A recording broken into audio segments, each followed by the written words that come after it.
You are listening to the Tampa Motormouth in the zone, behind the microphone on the Sports Shuffle podcast.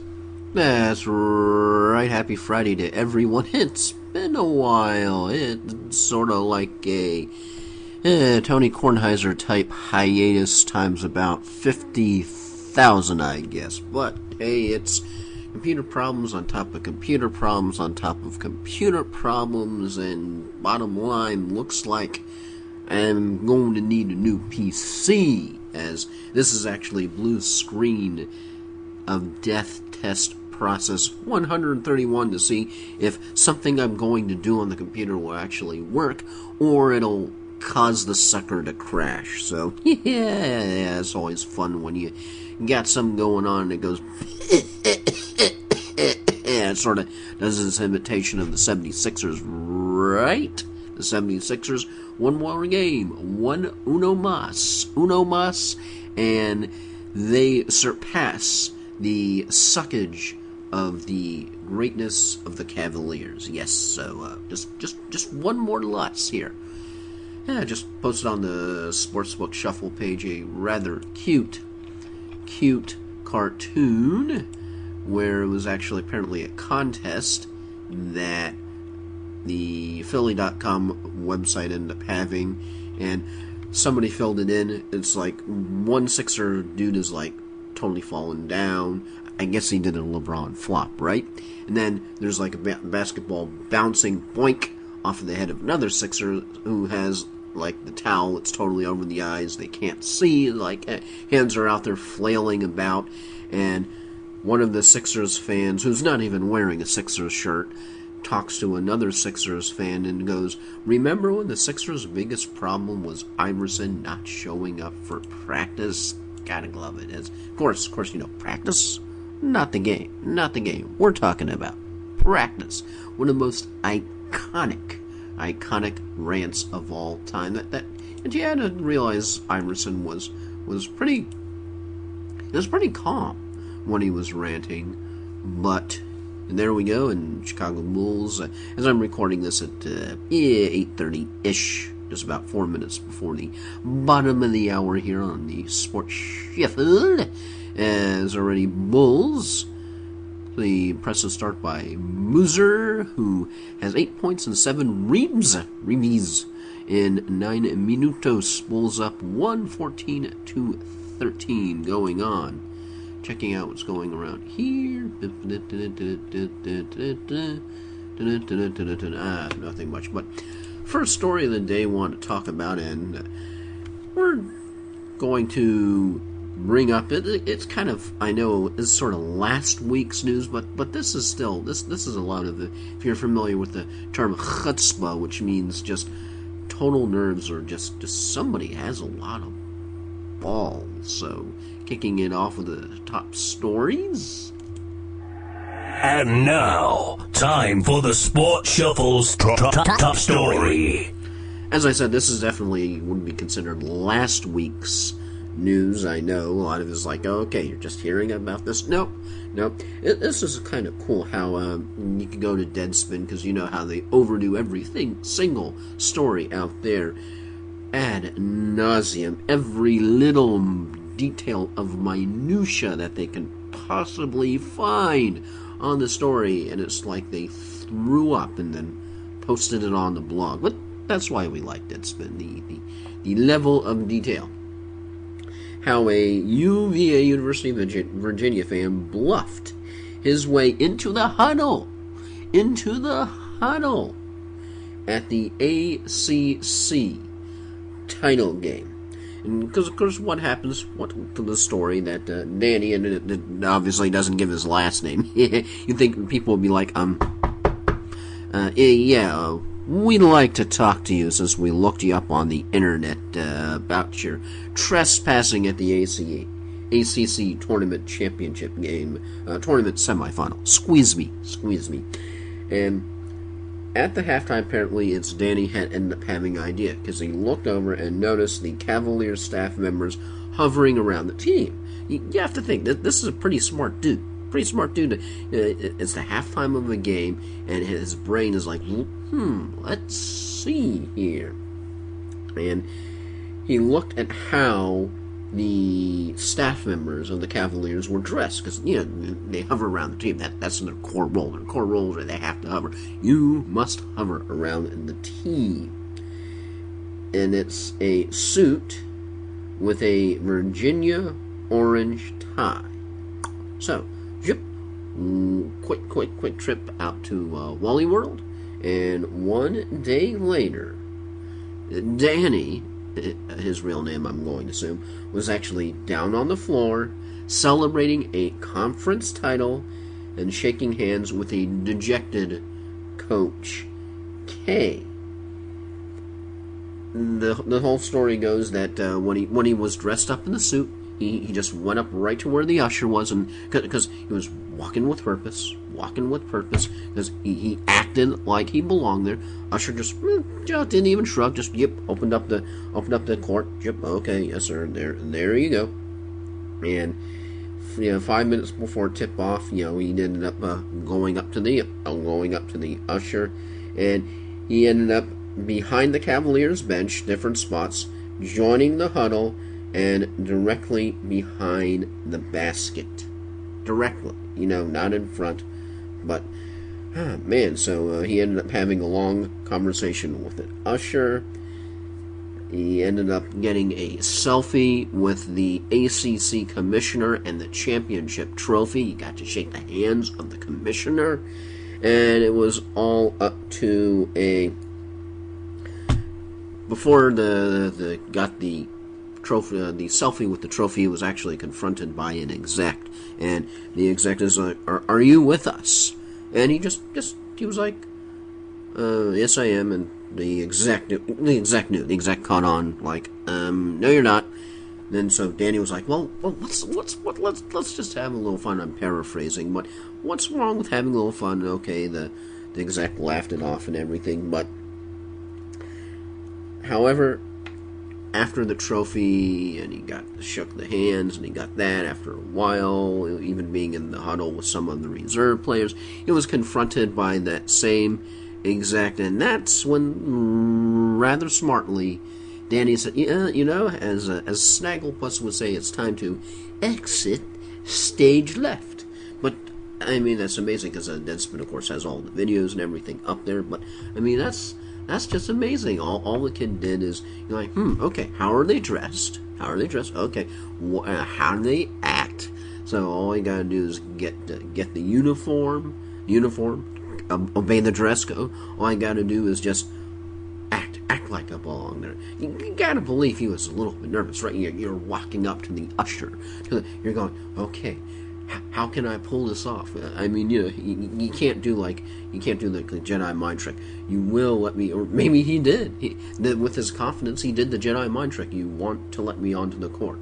I want to let you onto the court. And then he's shaking hands with Coach K, the ACC commissioner. I mean, that's a story to tell your grandkids. And the whole thing is that you kind of got to wonder, okay, now, technically, could he be charged with trespassing? Technically, he could, because even though the usher let him in, he wasn't cleared to be there. He wasn't authorized to be there. He wasn't on any list.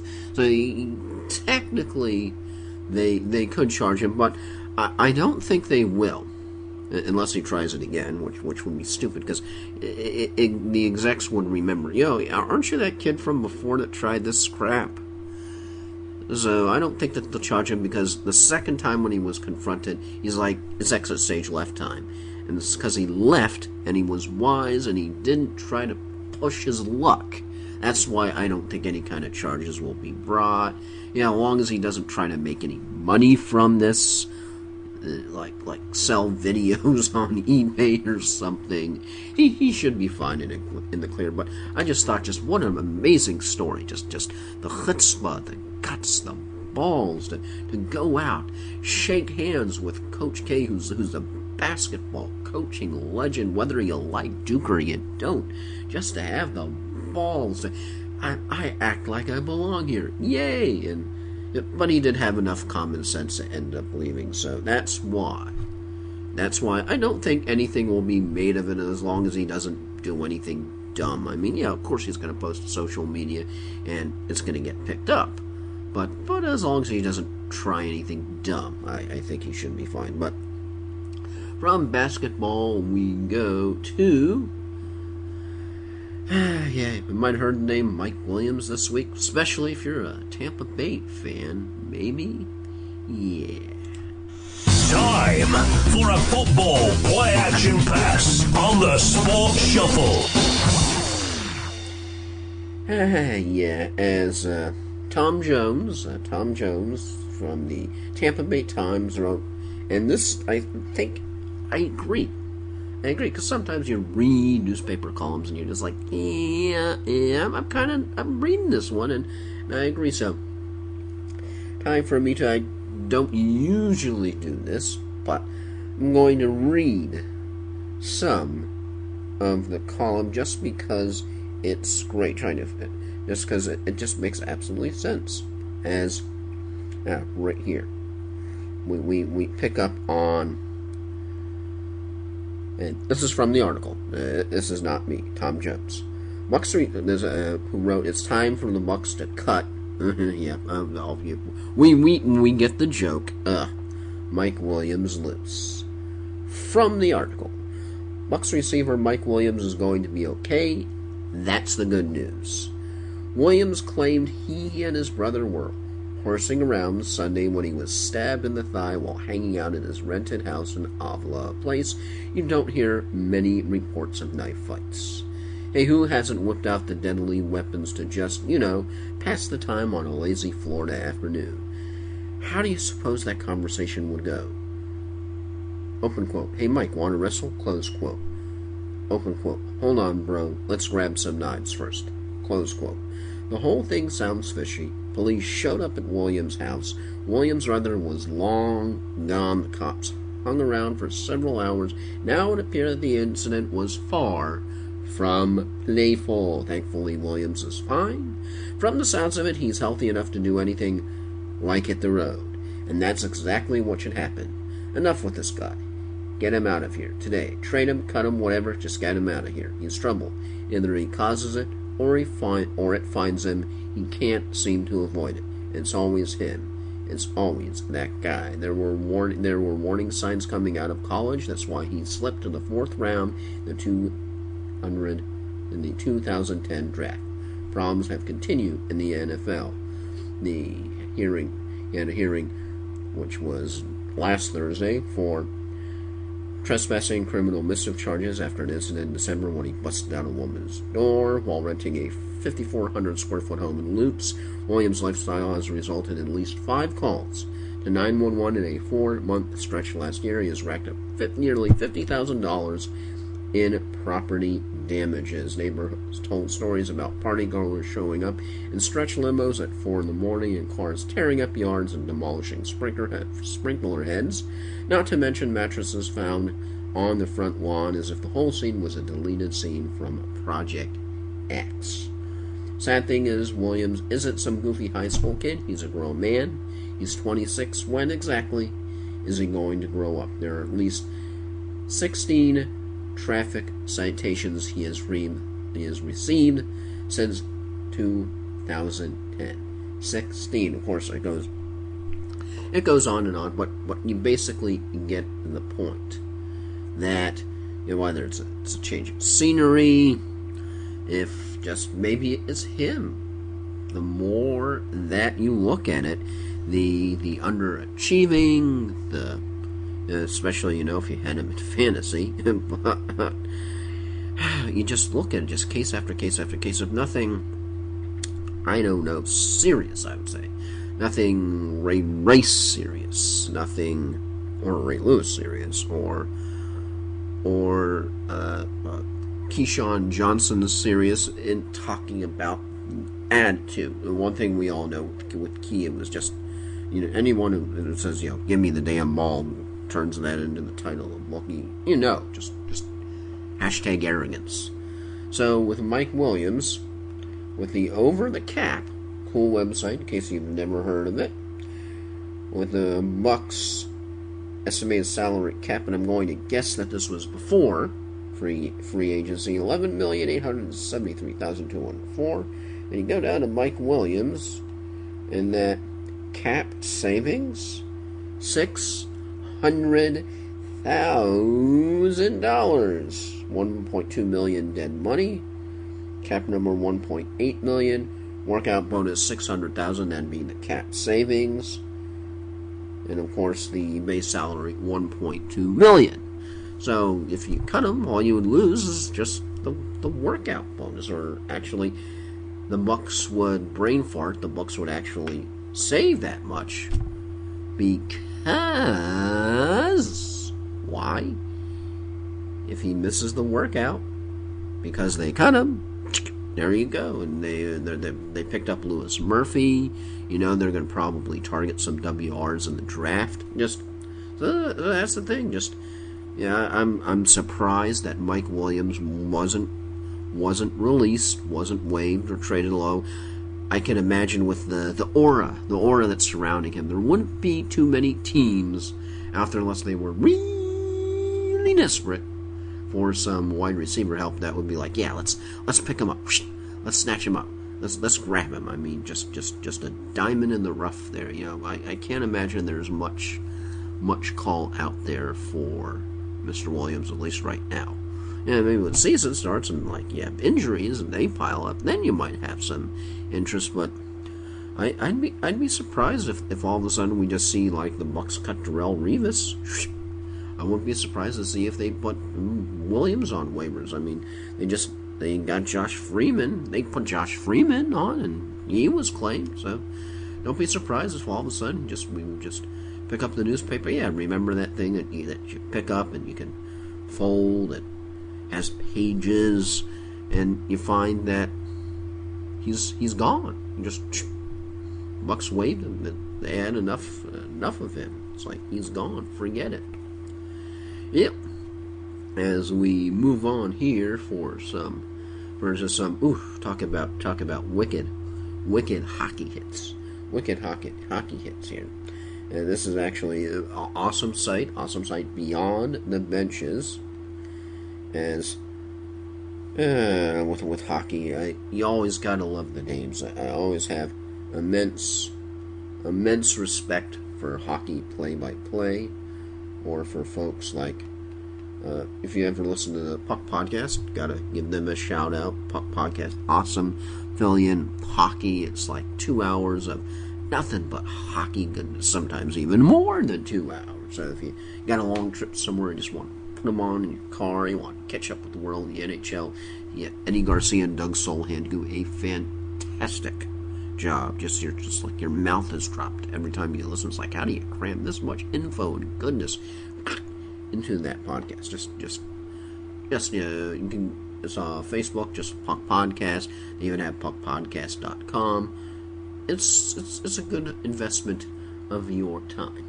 But as I got off the track, yeah, I know that's shocking. I got off track already. Hey, well, it did take me about 18 minutes before I did get off track. But still, the London Knights. This is in the Ontario Hockey League, Ontario Hockey League. In case that's easy for me to say. In case you're wondering, London Knights, huh? Took on the Windsor Spitfires Tuesday night in a playoff game in a 10-2 win. That would, as the Puck Podcast would say, that would count as a boat race. However, Anthony Stolarz, Knights goaltender, got way out of hand as he took his goalie's stick, slashing the back of the head of the Spitfires forward. It's easy for me to say, Josh Ho-Sang. And you got the video. It's up there on Beyond the Benches, and look for the Flyers goalie. That's one of the top articles. And oh man, it's vicious. I mean, you really have to look at the video. You're like, okay, I don't see it, and you have to play it back and forth several times. You don't see it. Always love when you have to take out your glasses and you have to move. There we go. Take off the glasses and you have to clean them up, because it's like, oh, okay, yeah, that's fun. Yeah, it's fun. Dandruff flakes, yay. Yeah, and psoriasis is fun too, isn't it? Hashtag sarcasm. Anywho, So, and you have to look at the video. You have to look at the video. It's like, okay, I don't see it. And then you see the slash. Like, yoink? Seriously? And I'm like, are they allowed to do that? And they just got a minor normal penalty. Okay, no problem. You just took your hockey stick and you whacked the back of some guy's head, but we're just going to give you a normal penalty. So that'd be cray. That's cray. But definitely want to put that out there. And this is one of those where we're going from sports stories back to non-sports stories. First, but before I get to this one, and this is one of those you're like, what stories? What? And actually, two of them got today. Two of them. You're like, what?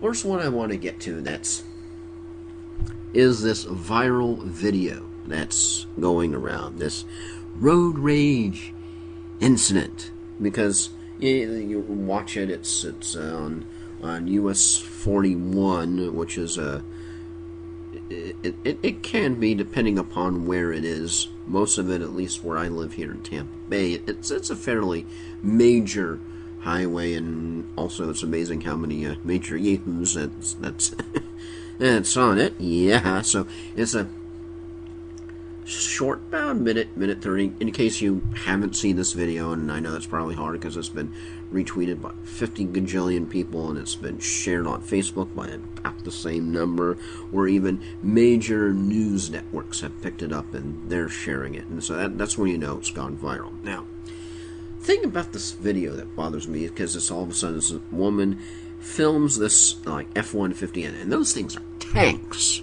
Those things are freaking tanks. Those things are scary as bleep to be in front of, and they're behind you, because you constantly feel like they are Drago from Rocky 4. You constantly feel like that F-150 is like Drago, and I will crush you, or I will break you. Either one, because you feel like the crush is gonna crush and break you. And you're just like, ha ha ha. Right, you know those times when you tend to drive and pray, right? You try like, you're just, God, if you're up there.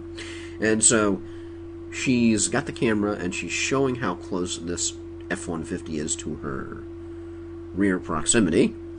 And then she shoots the camera over to the dashboard so you can see the odometer, you can see how fast she's going, and then all of a sudden the truck, about, I think it's maybe 30 seconds, 40 seconds into the video, it's towards the end, passes her, and he's looking, then he backs up, and then he's shooting her the bird for the absolute longest time. Then all of a sudden it shows that the truck spins over and goes over to the other median, out of control, and does like a little flip. And it doesn't look like anyone's hurt. It doesn't look like he hit anyone or hit any pedestrians or any other cars or bikers or anything. Thank God. But the thing about this with me is, how did she turn on the camera? And the fact that he's okay and nobody ended up getting hurt, was that luck? Or was the fact that maybe, dare I suggest, this entire thing was staged? And that would be nuts. That'd be nuts that you have an F-150, somebody flips it on purpose, knowing what's going to happen, knowing how much damage it's going to be. But because I don't know, just the woman didn't want to give her name. Because I know they ended up, one of the local stations, they ended up interviewing her, but she didn't want to give her name, she didn't want to put it out there. And of course, your initial response would be why she didn't want to give out her name is that she's terrified. She wouldn't want this guy coming after her. But I don't know. There's just a little bit of me. There's a little bit of me because I tend to be way more suspicious than I think that most people probably are. I don't know why. I don't know. But just a small part of me. One of the reasons why I haven't shared this, this is great, instant karma, instant revenge, is just a little part of me. I mean, it's not a big part. It's not like overwhelming. It's not like resounding. It made me like 15% of me. 15% of my spidey senses just like, I don't know, was this staged? Because, they could easily be a couple. Maybe like, hey, I got a great idea. Let's to do a video. Got a great idea to get it out there. Just put our names out there, and you won't get in trouble. I won't get in trouble. No, I don't know. Because that's one of the reasons why I haven't shared it. Because it's almost to me like it's too perfect. Like it's too perfect. It is. And besides, I mean, as much as you're saying instant karma and all that, technically, she's distracted driving because she's shooting a camera while this is all going on. So, I don't know. I mean, yeah, it's instant karma, instant revenge, blah blah blah blah. But just a small part of me, just a 15% of me, just has to ask that question: was it staged? That's all. Just putting that out there. So, as we're going to the other story, from this one is just from a North Carolina Walmart in Lincoln Town. You might say something's afoot. Yep. You know, I do the goofy laugh. That it's just I know how bad that was. Yep. And you'll see why I did the goofy laugh. And this ended up happening 3/21, so that was actually so that was actually towards the beginning of last week. So that was actually, when is that? That's the OCD in me when that was. Oh, okay. So yep, that was last week. That was actually last Friday-ish. So that was in that week of span. That's the one you're OCD. Okay, 21st. Okay, so when exactly was that last week, right? You know what I mean? When somebody, and you're just like, okay, and you don't want the specific, and you want the detail. The detail. You know what it's like when you're OCD, right? What's the detail? Okay, get on it with it there, motor. Yeah. Put a cork in the jumping the shark and getting on with it. Yeah.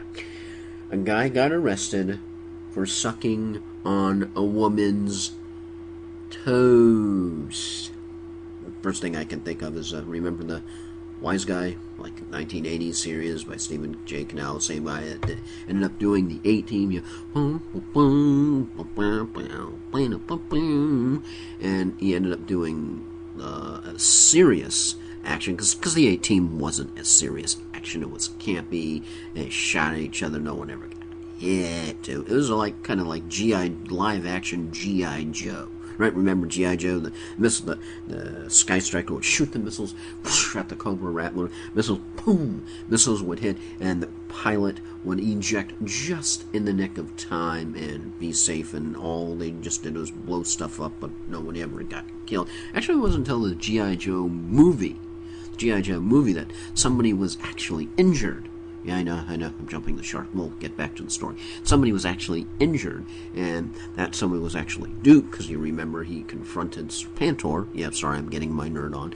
Confronted Serpentor, and Serpentor had the snakes around his neck. Remember the snakes? And you take the snake out, and it would become kind of like a small snake spear, and he heaved it. He heaved it right at Duke, and Duke had it in him, and he was getting poison injected into his system and all that.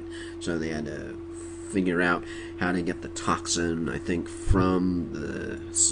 directly from Serpentor's. They could get the sample of the poison, so they could figure out the toxin and all that, and so on and so forth. But oh yeah, okay, I know where it's going. But G.I. Joe. But so back to Wise Guy, and Wise Guy was actually Ken Wall played Vinny Terranova, OCB, undercover agent.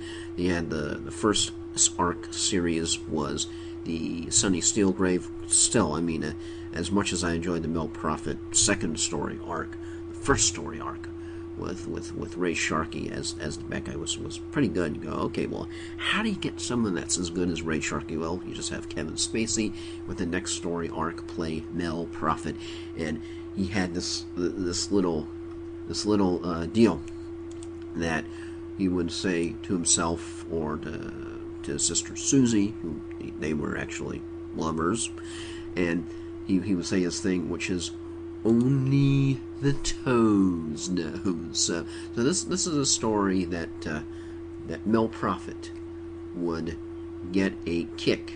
That he would get a kick out of. Gotta love Firefox crashing. Yay! Instead of Mozilla, they should call it Crashzilla. So, only the toes knows, as I'm going all around from here, hither, and doing, as we get back to our main symposium of the particular temporal juncture, which would be a man got arrested for sucking on a woman's toes. Yes, I went on all that to Wise Guy, the A-Team, G.I. Joe, because I mentioned sucking on a woman. Guy got arrested for sucking on a woman's toes. That's me. Yeah. Sports Shuffle. That's why my mind is like an iPod, constantly on shuffle. So, boom, there you go, behind the name of Sports Shuffle. So, a registered sex offender, there's a shocker, registered sex offender, was arrested for an assault in North Carolina after he sucked on a woman's toes in a local Walmart. Now, before I go on, this story, who in the right mind, if you have this dude that you don't know, who comes up to you in a Walmart and somehow brings up the idea of wanting to suck your toes? Who says yes? You don't know this dude. You've never met him before. I would assume they don't know each other. Conversation casually the first 5 minutes gets around to sucking and toes. Who says yes? Gotta wonder if the woman maybe was just a little bit, we're not sure. Anywho, police say he was posing as a podiatry student. Okay, I was wondering. Was helping a woman try on several pair of shoes when he began playing an impromptu game of This Little Piggy Goes in My Mouth. At this point, the woman realized that something might be off about the would-be foot doctor. Editorial. Ya think? Helping complete strangers try on shoes in Walmart. Well, I guess better late than never. Turns out Brown had tried the same stunt earlier at a different Walmart. The whole story is so crazy, has me wondering about the legitimacy of the prostate doctor who helps me buy underwear at Walmart. Yeah, that has to be right up there with even as crazy as, remember when CNN ended up saying that the black hole was responsible for 370's disappearance. So there you go, just hopping back on, see if we hopefully don't get any new screens of death. This is Sparta. Just doing some ramblings for me, trying to stay on subject. Sometimes not staying on subject, which is just equally as fun. Oh, and speaking of Kevin Spacey, if you have not, as we close it out, I really am closing it out. I'm not closing out to close, then to get to the close, and we'll finally reach the close after about 5 closings. No, I'm actually really closing it now with this. If you have not seen, speaking of Kevin Spacey, this is already mentioned once, you have not seen House of Cards, you are depriving yourself of one of the best series for TV that's not on TV, because it's only on Netflix. And if you're not on Netflix, Netflix is worth it just to get this series. Yeah, because if you, after 2 months after you see it, it's like, oh, okay, then you just cancel it after the second month. It takes you that long to watch if you're not a binge watcher. I'm kind of a half binge watcher. I'm a half binge watcher, half Biff watcher. What's a half Biff watcher? I don't know what a half Biff watcher is. Back to the Future, think McFly, think anyway. But just as I'm kind of a half semi binge watcher, just that much time, your neck bent down. It's like, okay, gotta take a break. But You have not seen House of Cards yet. You must. You must. I'm waving my hand in front of the microphone like Obi-Wan Kenobi, like Qui-Gon Jinn does, and I'm trying not to knock over the microphone, which I did, but I'm waving my hand in front of the microphone. You will watch House of Cards. You're supposed to nod up and down. I will watch House of Cards. Just couple precautionary warnings. Number one, series is R-rated. Might want to wear, if you have kiddos, you might want to wear the headphones and watch it when the kids are asleep. There are a couple scenes hither and yon that, if you don't want to have the birds and bees talk with the kiddos, might want to wear the headphones and watch it when they're not in the house. It's R-rated. There are definitely a couple scenes and just occasional language, definitely violence, nothing like 24 per se, but definitely some situations there that would not be appropriate for for the kiddos. So, but definitely a recommendation, big time. Season 1, I'm like, wow. Season 2, holy wow. I can't wait to see, even though we have to wait a whole year. That kind of sucks. But on the other hand, you got to watch like a whole season in like 1 week, and you didn't have to wait for next week. But anywho, so that's it for me. You're still you, and of course, if you're somebody else and you're not you, you need to get help. And I'm gone. Yeah, I know, I'm a little rusty with the clothes. It's been a while, what can I say? But that's been the Sports Shuffle, as we've talked about. Clever Kid got on the NCAA court for the ACC championship game there. Talked about Mike Williams. Don't be surprised if he winds up on waivers. You just all of a sudden turn on the computer, pick up paper. Hey, he's on the waivers. What happened? Ended up talking about just a crazy incident in the Ontario Hockey League where a goalie whapped the back of a dude's head with his stick. Only got a normal penalty. Like what? And then talked about guy sucking on a woman's toes in Walmart, along with a couple jumping on the sharks here and there. But if I'm jumping the sharks, that means I know I'm in a good mood, got the energy. I'm doing it. You know what I mean? As doing it. As every day I'm listening. And that would be, you gotta wonder if that's the party rock anthem or if that's the Rick Ross, because the party rock would be every day I'm shuffling. Yeah, I'm brain's going around. It had the kind, when you kind of had the night where you wake up, you got the headache. It's hey, it's time for ibuprofen time. Yeah, and that tends to make you a little bit the next day. I mean, when you don't get any sleep, well, some sleep, but it's like, really could have used some more sleep. So anywho, really going to put a cork in it. Yay! And talk at you next time. Thanks for listening to me ramble here. And, bye.